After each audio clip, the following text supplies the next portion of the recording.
Bom dia, boa tarde, boa noite, or whatever the case may be. My name is Marcus, and I am the host of the Black Brazil Today YouTube channel, as well as the blackbraziltoday.com blog, where I analyze Brazil from the perspective of race. So today I want to talk about June 19th, which was just a few days ago. It was actually celebrated as Brazil's National Cinema Day.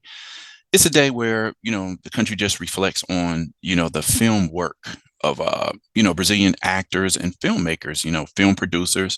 The Brazilian film industry has been going for, a number of years, decades. Is going through periods where there was no investment there. There's very few films being released by Brazilian filmmakers.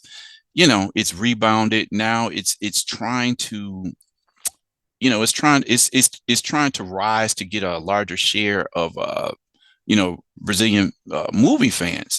So anybody who's ever spent some time in Brazil, if you've ever been to a movie theater, you'll notice the dominance of foreign, but particularly American films. Always the American blockbusters are always going to have a huge audience in Brazil. And so June 19th is just a day to recognize the work of Brazilian filmmakers, right? So that was just a couple of days ago. So we know that if Brazilian films and filmmakers as a whole are underrepresented in terms of how much they get at the box office all over Brazil, then that number is going to be minuscule for Black Brazilians who are film directors or people who are in front of the cameras. It's always been a problem. Like I said, almost every genre that you can think of in Brazil, Black people are going to be less represented. And when I say Black, maybe I should say Black and brown. We'll just say non-white people. So today, I wanted to feature 10 films to celebrate the work of Black Brazilian actors and directors, because I would say in the last 5 to 10 years, let's say opportunities for Black Brazilian actors and filmmakers has emerged. It has improved drastically than what we used to see before. When I first got into Brazil almost 25 years ago, you saw a Black actor here and there in a Brazilian film, if you were looking for them. But throughout the film industry's history, you just don't see much Black representation. It's almost like unheard of.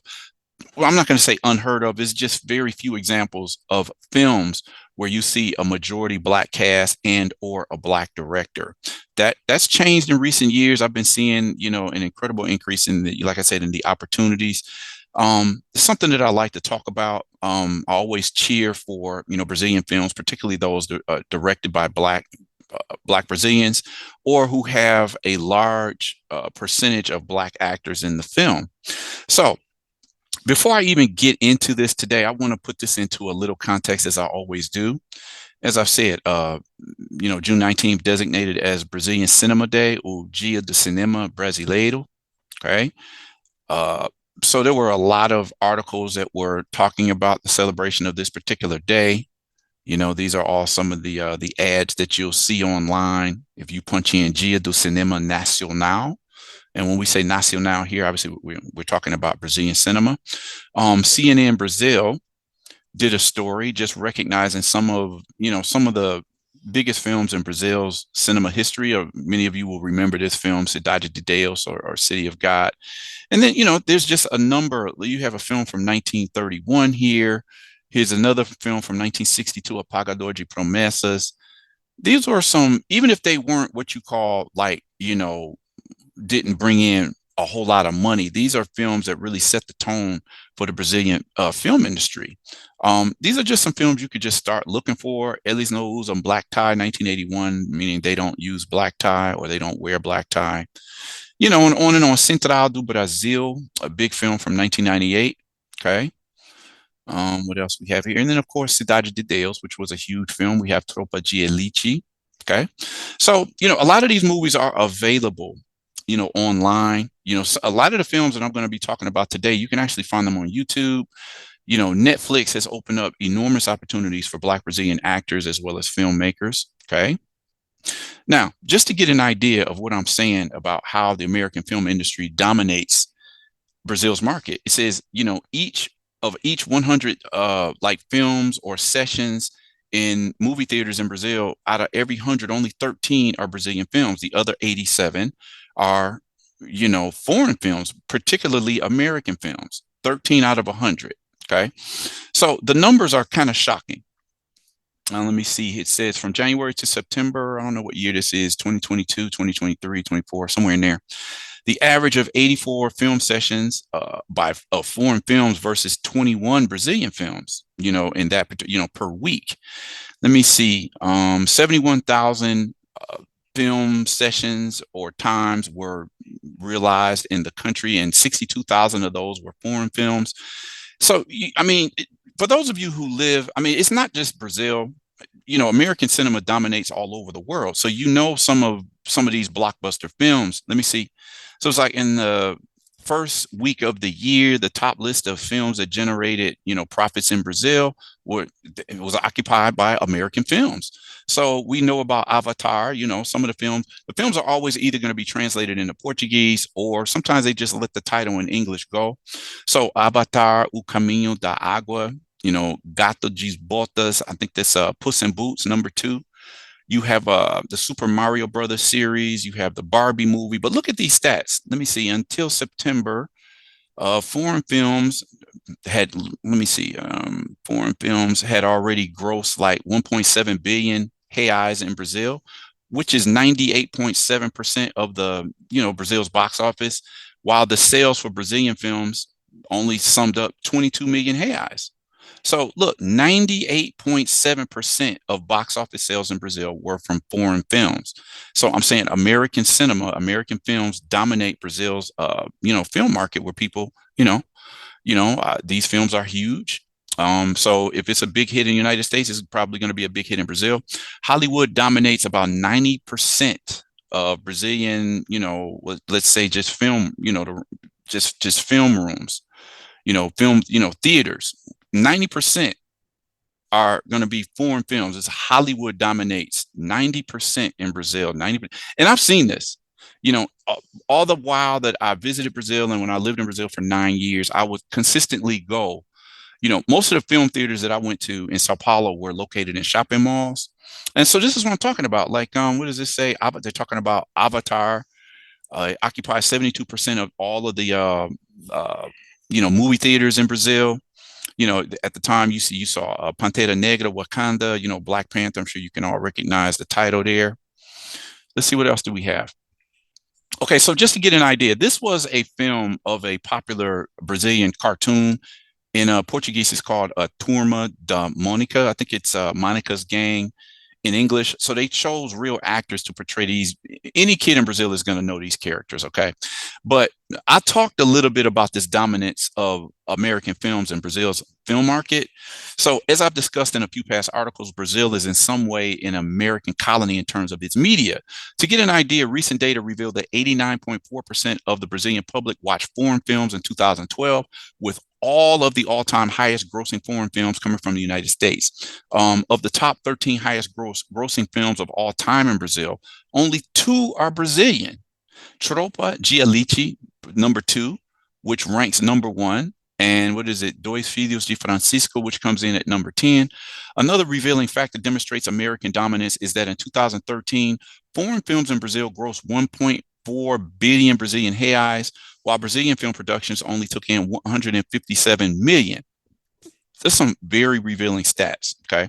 So I wanted to take a look at, let me see, some of these films. This is what's showing now. One of the theaters I used to go to all the time in Brazil was at Shopping Tatuapé, the Tatuapé movie theater. So some of these movies, obviously, Bad Boys, I think it's part 4. It says Até o Fim. That's how they translated it. One of the biggest movies out right now. But then, look at the other movies that's out. Now, all of these are not American films, but most of them are. They've just been, translated and given Portuguese titles. They're usually overdubbed in Portuguese, or they'll have subtitles. So, I forget the name of this film. My kids love this film. Obviously, they translated it into Portuguese. What do you call this? Minions, right? I think they've seen whatever Minions that have been out. So this is pretty much the scene that you'll see all over the country. Whatever movie theater you go to, you're going to see 80 to 90% of the films are going to be foreign films, specifically American films. So as I said, if representation of Brazilian films in general is, it's very small in comparison to the United States. And imagine the black role in Brazilian cinema. Here's a report that says study shows that blacks are the minority in the audio and Brazilian audio visual productions. White men continue dominating national cinema. Just saying that it is white men that are in front of the screen and behind the screen. Let me see here. Let's look for some of these stats.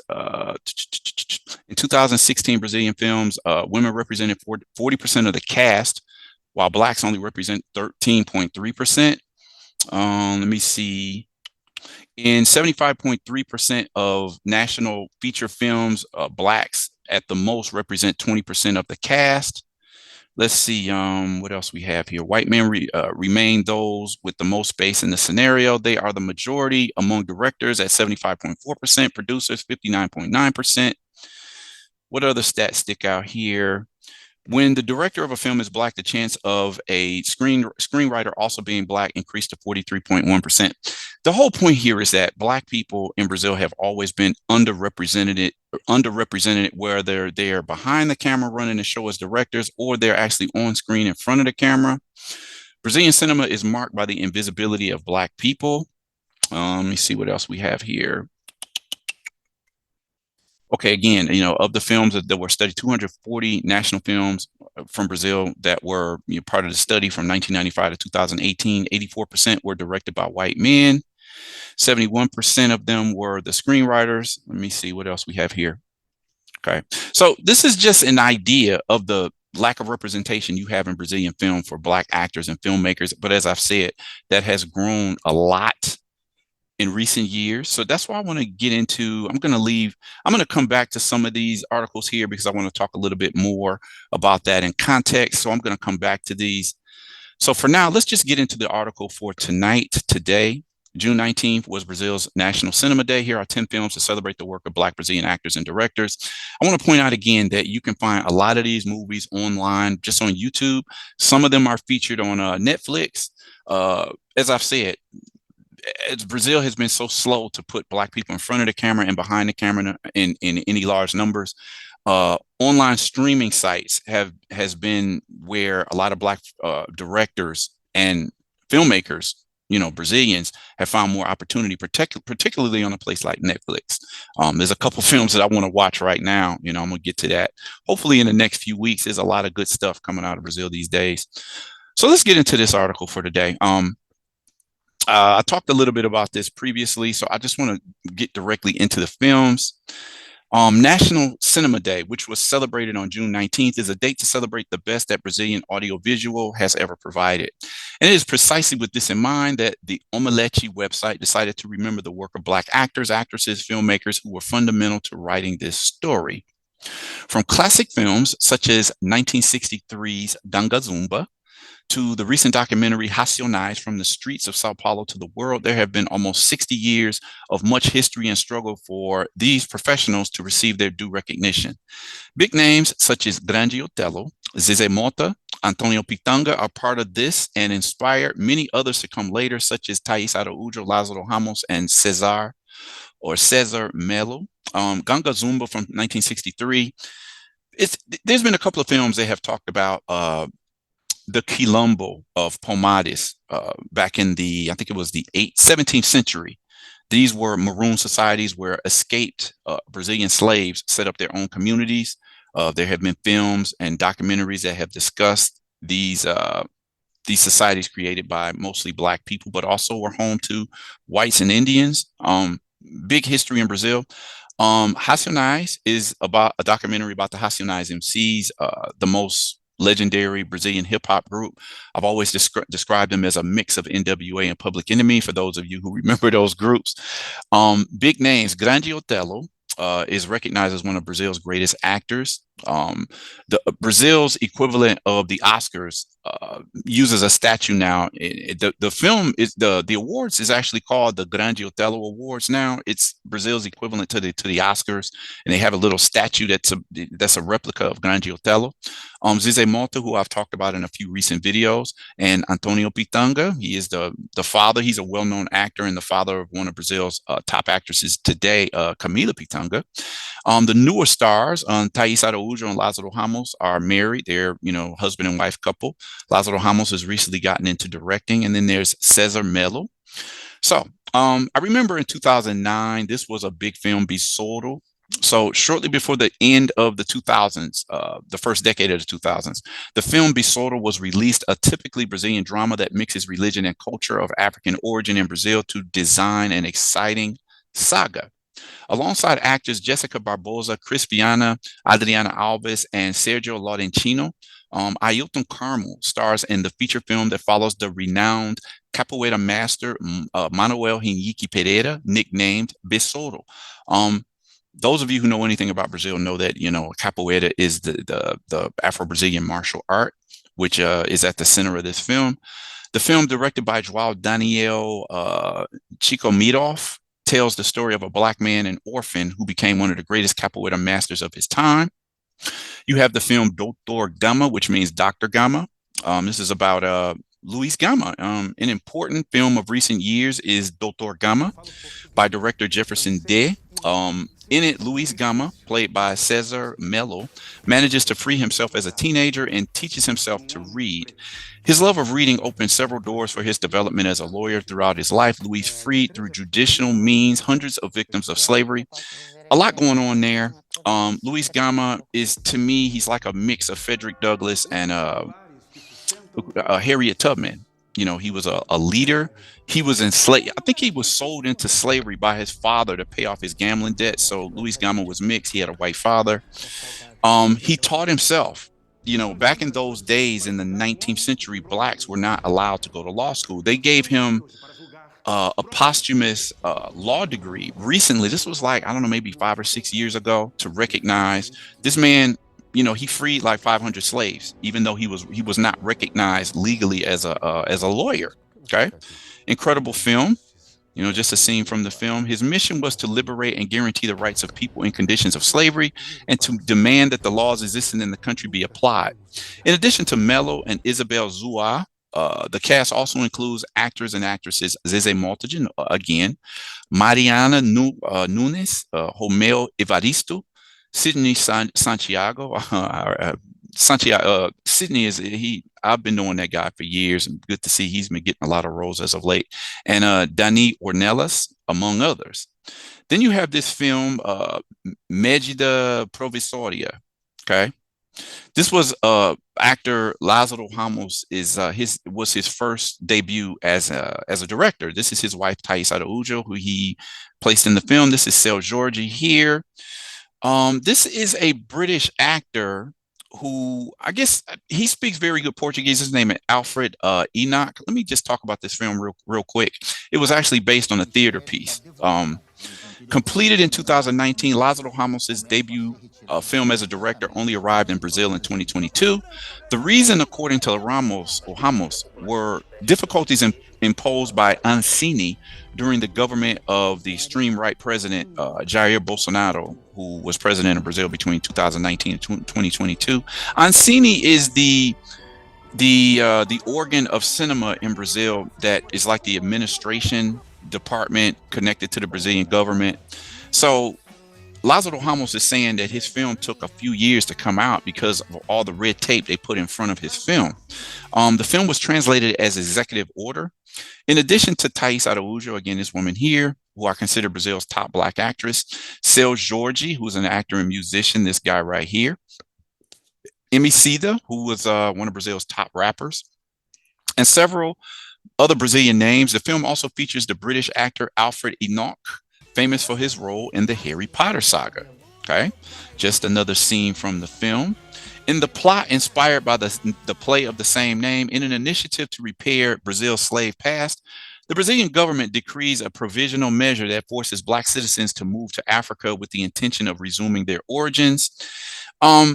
Actually, the name of the theater piece that inspired this film was Namibia No. That was the name of the theater piece that Lázaro Ramos was inspired to create the film version. Then you have Marte, which means Mars One. This is from 2022.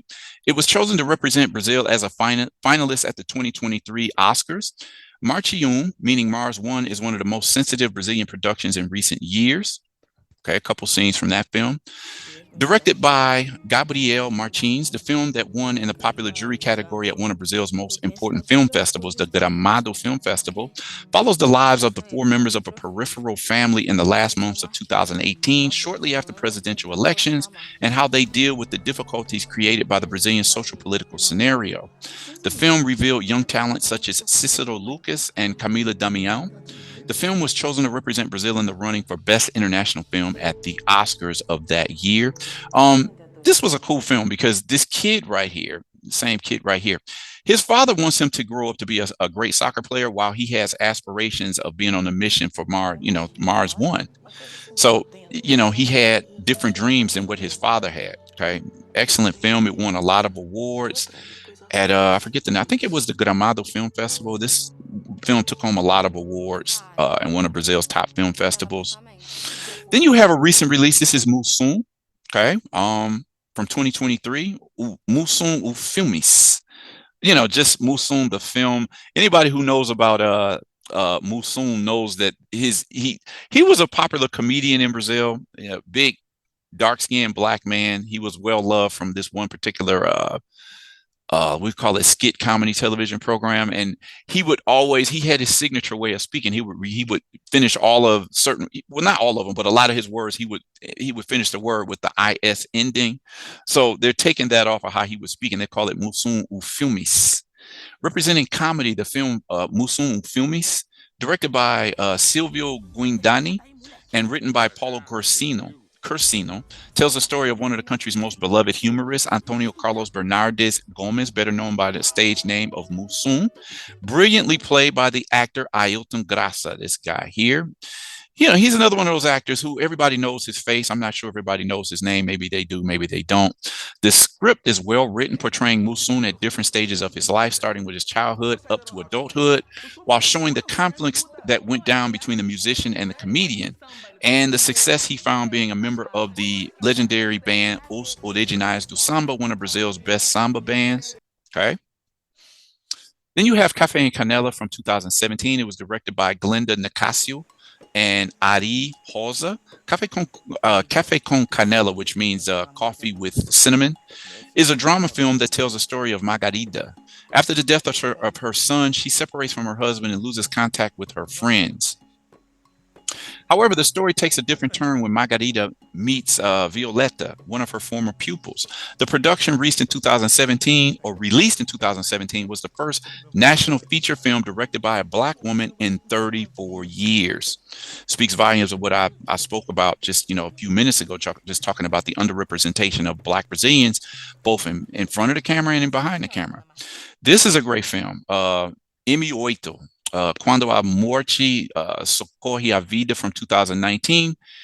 The feature film, which means When Death Rescues Life, tells the story of young Mauricio, this guy right here, played by actor João Paiva, 22, who enters a medical university as a quota student and addresses racism in the universities after implementation of the quota policy. Okay, film. This is another still from the film. In the movie, Mauricio starts having dreams and hallucinations about the corpse of number M8 or M8, an object of study in his anatomy classes that has no identification and tries to discover the origin of the body. With the search for identity, the film shows the violence and neglect of dignity even after death. What I want to say about this is the main character in the film, again played by João Paiva, what he noticed is that in his anatomy class, he noticed that all of the bodies that were coming in and being placed on the gurney, the table, to analyze, to practice, anatomy, getting to know people, the anatomy using dead, corpses. And he noticed all of the bodies that were coming in were Black. And so it started to shake him up because he's already a minority in Brazilian schools, university quotas were enacted to get more Black people into the university. But as you go up in prestige in these courses, the fewer Blacks are going to be in that course. So in the film, he was either the only Black student in the medical school, or, that particular class that he was taking. So it struck him personally to see all of these Black bodies being studied by all of his colleagues being white, except for him. Okay. Incredible film. It speaks to, as it said, the film shows the violence and neglect of dignity even after death. And it speaks on Black death because, as we know, let me see. Statistics in Brazil bear this out. Like black bodies are the ones you're always going to find in the morgues. It's the black body or black and brown, if you prefer, are always the bodies that are going to be most taken down by police shots and just everyday violence. In 2016, this was a stat that was always mentioned in the press. According to a study, every 23 minutes, a black youth is murdered in Brazil. Okay. All of these articles that I'm going through here, most of them, besides the ones that I introduced this video, you can find on blackbraziltoday.com. You know, there's about 3,800, almost 3,900 articles on the blog. Shocking. Brazilian police, by some reports, killed 17 times the number of blacks than American police killed in 2019. I've always said, like, wow, you have high profile stories where American police kill black, African Americans, and it makes headlines all over the world. While Brazilian police kill many more black people in Brazil, and you hardly hear about it. Okay, that's the whole point here. That was one of the features, one of the topics that you got to feel this is what the director was talking about in this film. You're going to have some comedies here. Correndo atrás, in the film, meaning running after. Paulo Ventania is a Brazilian, a typical day-to-day survivor, always doing his best to bring happiness into his life, and happiness for him means money. Finding himself at a dead end, he discovers the opportunity to become a soccer player's agent, leading a local boy to become the next great international soccer player. I've talked about this all the time. Brazil is like a factory for great soccer players. Many of them end up going over to play in Europe, where they earn millions upon millions of euros every year. The main character is played by Ailton Graça again. And then you have João Paiva, who I just talked about in the previous film, M8. Crossing the suburbs of Rio, he meets Glanderson, a young man with an enormous talent for soccer due to the absence of two toes on his right foot. With good humor, high hopes, and many mistakes, the idealistic duo tries their best to make their dreams come true. The film, released in 2018, was also directed by filmmaker Jefferson Day, who directed M8 also. Jefferson Day has been on the film scene for at least, I don't know, maybe 15 or 20 years. In some ways, he's been compared to, they make him out to be a Brazilian Spike Lee. A lot of good films that guys put out. Here's a film, Socrates, from 2018. Socrates, played by, I think his name is Christian Malheiros. He's a gay, black, and poor boy from Baixada Santista on the coast of Sao Paulo State. After the death of his mother, the young man is evicted from the place where he lives and has to deal with a series of bureaucratic issues, as well as a lack of financial resources.